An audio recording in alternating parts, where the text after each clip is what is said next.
एक आपको सीधा इंदौर लिए चल रहे हैं, जहां मुख्यमंत्री मोहन यादव इस वक्त सीधा एयरपोर्ट से भागीरथपुर पहुंचे हैं। अस्पताल में भर्ती मरीजों से वो मुलाकात कर रहे हैं। तस्वीरें हम आपको दिखा रहे हैं, सीधी तस्वीरें इंदौर से, जहां अस्पताल में भर्ती लोगों से मुलाकात सीएम कर रहे हैं। और सीएम के साथ इंदौर के महापौर पुष्यमित्र भार्गव को भी आप इस वक्त देख रहे हैं। जो मरीज हैं उनसे मुख्यमंत्री हालचाल पूछ रहे हैं। 100 से ज्यादा मरीजों को अस्पताल में भर्ती कराया गया। ये तमाम लोग भागीरथपुरा के रहने वाले हैं जो दूषित पानी पीने की वजह से बीमार हुए। अब तक 7 लोगों की मौत की खबर आ रही है और 100 से ज्यादा लोग अस्पतालों में भर्ती हैं। हालांकि कई लोगों की जांच की जा रही है। मेडिकल कैंप भी लगाया गया था स्वास्थ्य विभाग की तरफ से। और ये तस्वीरें हम आपको दिखा रहे हैं। मुख्यमंत्री मोहन यादव इस वक्त इंदौर में अस्पताल में उन मरीजों से मिल रहे हैं जो दूषित पानी पीने की वजह से बीमार हुए हैं। दवाई का असर है, कोई घबराहट तो नहीं, पूरी चिंता करेंगे। और परिवार में क्या करते हैं? परिवार में तो छुट्टी मजदूरी करते हैं, वो भी विकलांग है। और मम्मी और पापा दो ही हैं और उनका बेटा भी सब परिवार में। यहाँ हिम्मत रखो, कोई दिक्कत नहीं। जो मांगे उनकी मदद करें, कलेक्टर को बोल देंगे, उनका नाम भी लिख लेना। और ये आप सुन रहे हैं, सीएम लोगों से पूछ रहे हैं कि दवाई का असर है, कोई दिक्कत तो नहीं है। उनका हालचाल सीएम जान रहे हैं। इस वक्त हमारे एग्जीक्यूटिव एडिटर अनुराग द्वारी जी इस बड़ी खबर पर हमारे साथ जुड़ रहे हैं। अनुराग जी, बहुत बड़ी घटना है। जो शहर अपनी सफाई के लिए जाना चाहता है, वहां अगर दूषित पानी पीने से लोग बीमार पड़ रहे हैं, जहर का घूंट पी रहे हैं, तो बहुत चिंता की बात है। हालांकि अब सीएम पहुंचे, उम्मीद करते हैं कि कार्रवाई त्वरित होगी और बड़ी होगी। देखिए आसिफ, कार्रवाई एक तरफ है, लेकिन हम इस वक्त जिस अस्पताल में हैं, वर्मा अस्पताल, वर्मा नर्सिंग होम, ये ठीक बाहर है भागीरथपुरा के, जो भागीरथपुरा की बसाहट है। और अभी भी इसमें कई ऐसे मरीज हैं जो यहाँ भर्ती हैं। मुख्यमंत्री अभी यहाँ से होकर गए हैं, मेरे कैमरे से होगी, आपको तस्वीरें दिखाएंगे। और ज़्यादातर लोगों की यही शिकायत है, उल्टी, दस्त और दूषित पानी पीने की वजह से। तो अपने आप में जो देश का सबसे साफ शहर है, वहाँ पर अभी भी दूषित पानी पीने की वजह से कई लोगों की मौत हुई है और कई यहाँ पर अभी भी भर्ती हैं। अगर इनसे भाई साहब, कितने लोग भर्ती हैं यहाँ पर अभी और दूषित पानी पीने की वजह से? ऊपर अभी 28 पेशेंट भर्ती हैं। 28 पेशेंट हैं। कुछ लोगों की मौत हुई है यहाँ पर? 16 बचे हुए हैं। कल 28 भर्ती। कल 28। हाँ। तो जैसा आपने देखा यहाँ पर कल जो अभी 16 पेशेंट्स अभी यहाँ पर हैं, कल 28 मरीज यहाँ भर्ती थे। चूँकि इलाज चल रहा है, इस सीमा से बाहर हम नहीं जा सकते, लेकिन हमने देखा है आसिफ, उन घरों में हम गए हैं जहाँ पर लोगों की मौत हुई है, वहाँ तक अभी तक ना कोई प्रशासन का नुमाइंदा पहुँचा, ना कोई नेता पहुँचा, ना कोई मंत्री पहुँचे। वहाँ पर ज़रूर सोफ़ा लगाकर वो एक चौक पर बैठे थे। जो नगरीय प्रशासन मंत्री हैं, विधायक हैं, स्थानीय कद्दावर नेता हैं कैलाश विजयवर्गीय, लेकिन उनके घरों तक नहीं गए हैं। और लगातार शिकायत आ रही है। हमने देश के सबसे साफ शहर में उन गली मोहल्लों को जो देखा है, जो तस्वीरें देखी हैं, वो अपने आप में भयावह हैं। और ऐसे में ये मेरे कैमरे से होगी, आपको दिखाएंगे कि ये एक जो पानी की बोतल है, इसकी वजह से सोचिए आप कि 150-200 से ज़्यादा लोग बीमार पड़े, जिसमें प्रशासन का कहना है कि 7 लोगों की मौत हुई है। ये खुद यहाँ के मेयर ने माना है। लेकिन जिन घरों में हमने गिनती की, अनुराग जी, अपडेट आ रही है कि अब ये जो संख्या है, ये 8 हो गई है। 8 लोगों की मौत। मैं वही कह रहा हूं आपसे कि 7 कहा, फिर 8 कहा, लेकिन हमने खुद 10 शवों को कम से कम गिना है आसिफ। और ये आंकड़ा हमारे पास है। लेकिन कल तक प्रशासन सिर्फ 3 मौतों की बात कह रहा था, आज 4 मौतों की बात, और अब 7 और फिर 8 मौतों की बात कम से कम प्रशासन ने मानी है। तो सबसे बड़ी बात तो यही होती है कि जब भी मुसीबत आए तो कम से कम आंकड़ों में आप उसको छुपाएं ना, सच को सामने लाएं। लेकिन ये तक करने में इंदौर का प्रशासन और जो पूरा महकमा है वो नाकाम रहा है। मान के चलें कि जैसा आप बता रहे हैं कि 10 शव आपने खुद देखे, तो वही है कि किरकिरी कम हो ना हो, इसकी वजह से कुछ किरकिरी में कमी आए, सवाल ना पूछे जाएं, संख्या में गड़बड़ी की जा रही है। बिल्कुल आसिफ, और मैं अपने कैमरा सहयोगी से कहता रहूँगा कि हम बाहर चलते हुए ही आपको दिखाएं, क्योंकि अस्पताल का एक अपना रूटीन होता है, उसको हम किसी तरह से उसमें कोई व्यवधान नहीं दिखाना चाहते। मेरे कैमरा सहयोगी अगर इस तरफ फिर से आपको अस्पताल की तस्वीरें दिखाएं, यहाँ जो वर्मा अस्पताल है। आप बिल्कुल ठीक कह रहे हैं कि ये तो लगातार उनके मन में रहता ही है, क्योंकि देखिए, अगर कोई भी आदमी अगर डिहाइड्रेशन भी उसको हो रहा है तो होता क्या है कि आपका ब्लड प्रेशर ड्रॉप होता है। और कई बार कारणों में आपको यही आएगा कि हृदय गति रुक गई है या हार्ट रुक गया है, जो आपका दिल है उसने ब्लड को पंप करना बंद कर दिया है। तो आपके पोस्टमार्टम रिपोर्ट में लिखा हुआ यही आएगा। लेकिन कोई तो बताए कि आखिर क्या वजह थी कि कल कम से कम इसी अस्पताल में 28 लोग भर्ती थे और सबको एक ही शिकायत थी, उल्टी दस्त की। तो ऐसा हवा में तो हुआ नहीं होगा। और इन गलियों के पीछे जो तस्वीरें हमने देखी हैं वो अपने आप में मैं बार बार दोहरा रहा हूँ आसिफ, बेहद भयावह हैं। गंदगी का अंबार लगा हुआ है और आज जाकर कई घर तो ऐसे हैं जो अब पानी, वो नर्मदा का जो सप्लाई का पानी आ रहा है वो नहीं पी रहे हैं, बल्कि कहीं बोरिंग या कहीं और से पानी का इंतज़ाम कर रहे हैं। लेकिन मजदूर हैं, रोज़मर्रा के कामकाज करते हैं, ऐसे में इनके लिए पानी जुटाना कोई पहाड़ खड़े करने से कम नहीं है, क्योंकि पानी की ज़रूरत हर चीज़ में। और यकायक जो नल से पानी आ रहा था उन पर अब इनको अविश्वास होने लगा है। आसिफ, अनुराग जी, आप घर घर पहुंचे तो अभी फिलहाल क्या व्यवस्था है? क्या नगर निगम लोगों तक साफ पानी पहुंचाने की कुछ वैकल्पिक व्यवस्था कर पाया है? क्या पीएचई कोई वैकल्पिक व्यवस्था कर पाया है, या लोग अपने आप से अब पानी का जुगाड़ कर रहे हैं? कोई नहीं आसिफ, कोई वैकल्पिक व्यवस्था नहीं है। यही मैंने आपको पहले शब्द में कहा, ना कोई अधिकारी पहुंचा है जिन लोगों के घर में मौत हुई है, ना कोई नेता पहुंचा है। नेता चौक पर सोफा डालकर बैठे हुए हैं ताकि जनता आए और उनके पास, उनके नीचे, पैर के नीचे बैठे। ये तस्वीरें हमने खुद कैद की हैं। लेकिन कोई अधिकारी या नेता उनके घरों तक नहीं गया है। कुछ तो ऐसे भी हैं जो प्रशासन ने बार बार कहा है कि हम सारे पैसे देंगे, अस्पताल का बिल का भुगतान करेंगे। इस अस्पताल में कुछ लोगों के बिल का भुगतान ज़रूर हुआ है, लेकिन कुछ ऐसे भी हैं जो क्लॉथ मार्केट या कहीं और अपने परिजनों को उन्होंने भर्ती करा था, जिनकी मौत हो गई, लेकिन आज उन पर कर्जा चढ़ गया और उनके पैसे अभी तक कहीं से वापस नहीं आए हैं। किसी भी घर में पानी की कोई वैकल्पिक इंतजाम, पीने के पानी का कोई नहीं किया गया है। लोग अभी भी, कुछ लोग ऐसे हैं जो मजबूर हैं तो उसी पानी को छान करके या उबाल करके पी रहे हैं।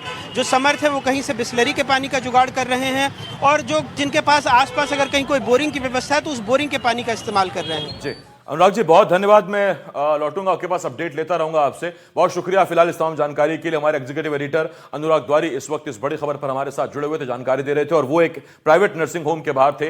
बताया जा रहा है कि वहां पर इस वक्त करीब करीब 16 लोग वहां पर भर्ती हैं। इधर मुख्यमंत्री ने लोगों से मुलाकात की है। इंदौर में भागीरथपुरा दूषित पानी मामले पर अब कांग्रेस ने गंभीर आरोप लगाए हैं। बड़ी खबर आ रही है, दूषित पानी पीने से 8 लोगों की मौत हुई है, सैकड़ों बीमार हैं। यह कांग्रेस ने कहा। नगर निगम के अधिकारियों की लापरवाही का ही यह पूरा नतीजा है, कांग्रेस ने आरोप लगाया। उन्होंने कहा, जानलेवा दूषित पानी की सप्लाई शर्मनाक है।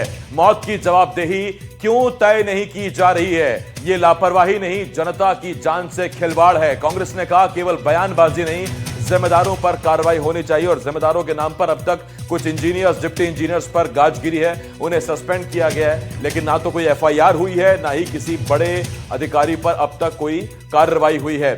ये तस्वीरें हम आपको दिखा रहे हैं, ये वही नर्मदा पाइपलाइन है जो वार्ड नंबर 11 के 7000 घरों में, जिसमें पानी की सप्लाई होती है, लेकिन इस पाइपलाइन में गंदा पानी मिला। इसके ऊपर शौचालय बनाया जा रहा था। गंदा पानी मिलने से यह पानी दूषित हो गया, और जब लोगों ने इस पानी को पिया तो वो 25 दिसंबर से शिकायत कर रहे हैं। 25 दिसंबर को लोगों ने शिकायत की, लेकिन उसके बाद हुआ क्या? कुछ नहीं हुआ, और फिर लोगों की तबीयत बिगड़ती चली गई, और अब तक 8 लोगों की मौत की खबर आ रही है, जबकि 100 से ज्यादा लोग अस्पतालों में भर्ती हैं। मुख्यमंत्री खुद पहुंचे हैं, लोगों से मुलाकात कर रहे हैं, लेकिन कांग्रेस ने इस बीच सवाल खड़े किए। कांग्रेस ने क्या कहा है, सुनिए।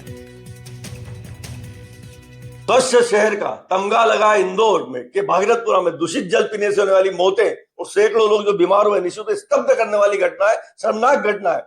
यह निश्चित रूप से नगर निगम की परिषद की, उन अधिकारियों की घोर लापरवाही कि आज लोग इस विकट समस्या से जूझ रहे हैं। इन अधिकारियों पर आपराधिक प्रकरण दर्ज होना चाहिए, उन्हें नौकरी से बर्खास्त किया जाना चाहिए। कुछ निर्लज्जतापूर्ण तस्वीरें तो ऐसी भी आ रही है, एक जल प्रदाय अधिकारी एक समारोह में भोजन परोस रहा है, इधर लोग उल्टी दस्त से परेशान है, लोगों की मौतें हो रही है, पार्षद झूला झूल रहा है। ऐसी निर्लज्जतापूर्ण तस्वीर भी सामने आ रही है। निश्चित रूप से ये एक बहुत गंभीर विषय है। इन अधिकारियों को निलंबित नहीं किया जाना, इन्हें बर्खास्त किया जाना चाहिए, इन पर आपराधिक प्रकरण दर्ज होना चाहिए।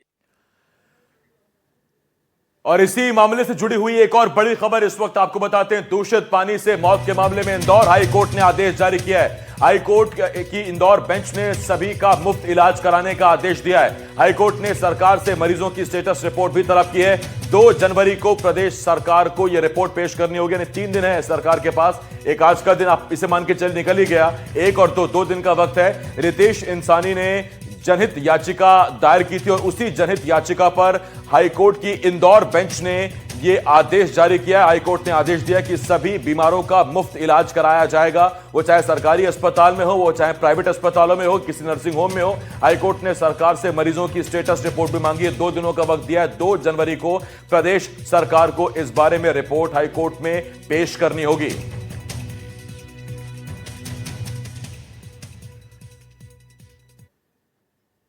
और इस बीच इंदौर के बड़े बीजेपी नेता और सरकार में मंत्री कैलाश विजयवर्गीय का बड़ा बयान आया। उन्होंने कहा सीएम ने जांच कमेटी बना दी है, जो भी दोषी होगा उसे बख्शा नहीं जाएगा, ये कैलाश विजयवर्गीय ने कहा। उन्होंने कहा कि जोनल अधिकारी की यह जिम्मेदारी थी, खराब पानी की जगह ऑल्टरनेट पानी का इंतजाम करना चाहिए था। इस क्षेत्र में 60% नई लाइन डल चुकी है। जब तक काम पूरा नहीं होता लोग पानी उबाल कर पिए, यानी लोगों को नसीहत दी गई है कि जब तक पाइपलाइन का काम पूरा नहीं होता है तब तक आप पानी उबाल कर पिए। और साथ ही ये एक जिम्मेदारी भी डाल दी कि जोनल अधिकारी की जिम्मेदारी थी, जोनल अधिकारी सस्पेंड भी कर दिए गए इस मामले में। लेकिन मंत्री कैलाश विजयवर्गीय ने कहा कि सीएम ने जांच कमेटी बना दी है, जो दोषी होगा उससे बख्शा नहीं जाएगा। मंत्री कैलाश विजयवर्गीय मौजूद है। सर, जिस तरीके से हादसे निकल के सामने आए हैं, अभी क्या कार्रवाई की जा रही है? जांच कमेटी माननीय मुख्यमंत्री जी ने बना दी है। वो जांच कमेटी की रिपोर्ट आएगी तो उसमें कोई भी अधिकारी को उसको बख्शा नहीं जाएगा। प्रथम दृष्टया जिन लोगों की गलती हमें नजर आई उनको सस्पेंड कर दिया है। सर, यहाँ के जो रहवासी है, कल भी मैं यहाँ पे मौजूद थी, उन्होंने शिकायत की कि पिछले 10-15 दिन से वो शिकायत कर रहे थे पार्षद के पास, पर कोई सुनवाई नहीं हो पाई। अंजाम ये हुआ कि कई सारे जो मरीज़ हैं अब अस्पताल में, कई लोगों की मौत भी हो गई है। देखिए, ये काम जोनल अधिकारी का था। हर यहाँ पर क्योंकि जोन में जोनल अधिकारी है, सब इंजीनियर है, वाटर डिस्ट्रीब्यूशन का इंजीनियर है। इनकी जवाबदारी थी कि अगर गंदा पानी आ रहा है तो यहाँ पर अल्टरनेट पानी की व्यवस्था करना थी और अनाउंसमेंट करवाना था कि इस पानी को पीने के लिए उपयोग नहीं करें, पीने के लिए अलग से टैंकर की व्यवस्था करना थी। ये उन्होंने गलती करी है और इसीलिए इनको प्रथम दृष्टया हमने इनको सस्पेंड किया है। और एक जांच कमेटी जो मुख्यमंत्री जी ने बनाई है, उस जांच कमेटी की रिपोर्ट आने के बाद हम इसमें सख्त एक्शन लेंगे, क्योंकि ये बहुत ही इंदौर को कलंकित करने वाली घटना है। और हम परसों से यहाँ पर लगे हुए हैं, क्योंकि यहाँ आर्थिक रूप से कमजोर वर्ग के लोग ज़्यादा हैं, इसलिए किसी को आर्थिक बोझ भी नहीं हो और उनका इलाज व्यवस्थित तरीके से हो जाए। सर, मौत के आंकड़े स्पष्ट नहीं हो पा रहे हैं, कोई 4 बता रहा है, कोई 5, कोई 7, क्या कितने आंकड़े? देखिए, अभी जो प्रशासन ने जो बताया वो 4 ही है, बाकी कुछ नेचुरल डेथ भी हुई है, वो भी इससे जोड़ने की कोशिश की जा रही है। तो हम देख लेंगे, वो तो प्रशासन के लोग जांच कर लेंगे कि डेथ कैसे हुई है, और जो भी जिसकी भी डेथ हुई होगी इससे उसको हम मुख्यमंत्री ने जो मुआवजा 4 लाख का बोला उसके परिवार में सदस्य को देंगे। सर, पाइपलाइन रिपेयर का काम चालू कर दिया गया, अलग अलग स्पॉट्स भी चेक किए जा रहे, कहीं और लीकेज तो नहीं है? अंदाजन कब तक ये रिपेयर काम पूरा हो जाएगा और जो क्षेत्र में सप्लाई है वापस सही हो जाएगा? देखिए, 60% यहाँ पर नई लाइनें डल गई, 40% बाकी है। हमने तत्काल 40% लाइन डालने के निर्देश दे दिए हैं, तो 40% लाइन डल जाएगी तो सारी समस्या का निराकरण हो जाएगा। पर फिर भी हमारी टीम जब तक काम करती रहेगी जब तक कि गंदा पानी आएगा, और गंदा पानी जब तक आएगा जब तक अल्टरनेट टैंकर यहाँ पर भेजे जाएंगे। लोगों से आग्रह किया जाएगा कि नल के पानी का उपयोग पीने के लिए नहीं करें, और अगर पीने के लिए करें तो उसको बॉईल करें। और क्लोरीन की गोली भी हम फ्री में सब दूर बंटवा दें। हमारे साथ नगरीय प्रशासन मंत्री कैलाश विजयवर्गीय मौजूद, उन्होंने हमारे तमाम सवालों का जवाब दिया। उन्होंने ये भी बताया किस तरीके से यहाँ पर अनाउंसमेंट किए जा रहे हैं, एम्बुलेंसेस तैनात है और लोगों से दरखास्त की जा रही है कि फिलहाल जब तक पानी की सप्लाई रिस्टोर नहीं होती है तब तक पानी उबाल कर पिए, और जो दवाई दी जा रही है उसका सही से इस्तेमाल यहाँ पे किया जाए। इंदौर से NTV के लिए मैं तनुश्री देसाई। तो कैलाश विजयवर्गीय ने क्या कहा ये हमने आपको सुनाया। और अब बात करते हैं मध्य प्रदेश में कड़ाके की ठंड की। तो मौसम विभाग के मुताबिक मध्य प्रदेश में कड़ाके की ठंड अभी भी जारी है। ग्वालियर, दतिया और भिंड में घने कोहरे का अलर्ट जारी किया गया है। मुरैना, सिंगरौली और सीधी में भी कोहरा पड़ेगा। सतना, पन्ना और मैयर में भी कोहरे का अलर्ट जारी किया गया है। टीकमगढ़, निवाड़ी और मऊगंज में भी कोहरे का येलो अलर्ट है। मंडला में सबसे ज्यादा 29.3 डिग्री सेल्सियस तापमान दर्ज किया गया। शहडोल के कल्याणपुर में न्यूनतम तापमान 3.2 डिग्री सेल्सियस दर्ज किया गया है। और कल्याणपुर में लगातार इस साल हम देख रहे हैं कि सबसे कम टेम्परेचर रिकॉर्ड किया जा रहा है। न्यूनतम तापमान की अगर आप बात करें तो मध्य प्रदेश में कोहरे का सितम है। अगर नक्शेवार आप समझें तो उत्तरी मध्य प्रदेश, पूर्वी मध्य प्रदेश और उत्तर पूर्वी मध्य प्रदेश जो जिले हैं उनमें कोहरे का सबसे ज्यादा अलर्ट जारी किया गया। 2 तस्वीरें हम आपको दिखा रहे हैं। तो एक तरफ एमपी में शीतलहर का अलर्ट है, दूसरी तरफ घने कोहरे का येलो अलर्ट जारी किया गया। आकाश, मेरे सहयोगी इस वक्त इस बड़ी खबर पर हमारे साथ जुड़ रहे हैं, सीधा हम उनके तरफ चल सकते हैं। आकाश, पहला सवाल मेरा आपसे यही है, जो मौसम विभाग ने बताया है उत्तर से लेके पूर्व मध्य प्रदेश और उत्तर पूर्वी जिले भी पूरे कोहरे की चपेट में, आकाश नहीं देख पा रहे हैं लोग, इतना कोहरा। बिल्कुल, ग्वालियर चंबल अंचल की बात करें तो यहाँ विजिबिलिटी कई बार 0 तक पहुंच जा रही है। यह हाल खजुराहो और गुना के इलाकों में भी है। ये स्थिति कोहरे की है कि मध्य प्रदेश सफेद चादर में सुबह लिपटा हुआ नजर आता है और कई इलाकों में इस तरीके की जो कड़ाके की ठंड के साथ कोहरे का असर है वो हमें देखने को मिल रहा है। और नए साल का स्वागत भी लोग कड़ाके की ठंड के बीच करेंगे, लेकिन हल्की सी राहत इस बात की है कि आज कहीं भी कोल्ड वेव यानी कि शीतलहर चलने और कोल्ड डे शीतल दिन रहने का अनुमान मौसम विभाग की ओर से नहीं जताया गया है।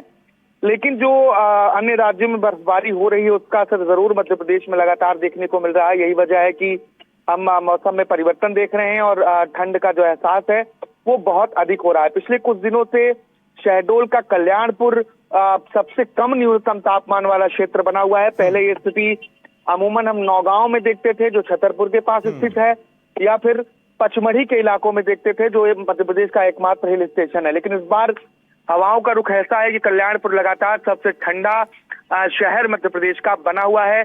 यहाँ कई बार तापमान 1 से 2 डिग्री के आसपास भी पहुंच रहा है। ऐसे में कड़ाके की ठंड का एहसास हो रहा है। भोपाल जैसे शहरों की बात करें तो राजधानी में जो सर्द है वो सुबह और शाम के वक्त बहुत अच्छी है। अब कभी कभी शीतलहर की स्थिति बनती है, लेकिन दोपहर में धूप की वजह से यहाँ पर हल्की राहत लोगों को महसूस हो रही है। हाँ, लेकिन कोहरे में तो कम से कम दिक्कत यह है कि फिर धूप का भी वो असर देखने को नहीं मिलता। आकाश, आप बने रहिएगा मेरे साथ, मैं लौट रहा हूं आपके पास। 2 तस्वीरें आपके सामने, मध्य प्रदेश में कोहरे का सितम और उत्तरी मध्य प्रदेश से लेकर पूर्वी मध्य प्रदेश तक, वो सतना, सिंगरौली, शहडोल, और उत्तर में अगर आप आ जाएंगे तो मुरैना, भिंड, ग्वालियर, ये जितने भी इलाके हैं यहाँ पूरा कोहरे की अभी चेतावनी जारी की गई है। घने कोहरे की चेतावनी मौसम विभाग की तरफ से जारी की गई है। और इस बीच एक नई खबर है, बड़ी खबर है भोपाल से, बड़ी खबर जहां नए साल पर ठगों से सावधान हो जाइए। साइबर क्राइम ने एडवाइजरी जारी की है। ठग अब नए तरीके से लोगों को निशाना बना रहे हैं। फर्जी शुभकामना लिंक पर क्लिक ना करें, ये साइबर क्राइम की तरफ से कहा गया है। बात बड़ी सीधी से है कि देखिए, आपको नए साल के लिए बहुत से शुभकामना संदेश आपके व्हाट्सएप पर आपको प्राप्त होंगे, लेकिन अगर वो इमेज है तो कोई दिक्कत नहीं। अगर वो किसी तरह का लिंक है जिसके आखिर में .apk लिखा हुआ है तो आपको सजग हो जाने की जरूरत है। और यही क्राइम ब्रांच भोपाल कह रहा है, यही क्राइम ब्रांच मध्य प्रदेश कह रहा है कि आपको नए साल पर बहुत से मैसेज आएंगे नए साल को ग्रीट करने के लिए, तो उत्साह में आकर उस लिंक को क्लिक मत कीजिएगा। एक मालवेयर आ जाएगा और मालवेयर के आते ही आपका फोन हो जाएगा हैक और नए साल में झटका देने की तैयारी ठग कर रहे हैं। तो ऐसे में एनडीटीवी मध्य प्रदेश छत्तीसगढ़ आपको जागरूक कर रहा है। आकाश मेरे साथ, मेरे सहयोगी मौजूद हैं। आकाश, किस तरह का है ये नया ठगी का फॉर्मूला? किस तरह से लोग नए साल पर लोगों को ठगी का शिकार बनाने की कोशिश कर रहे हैं?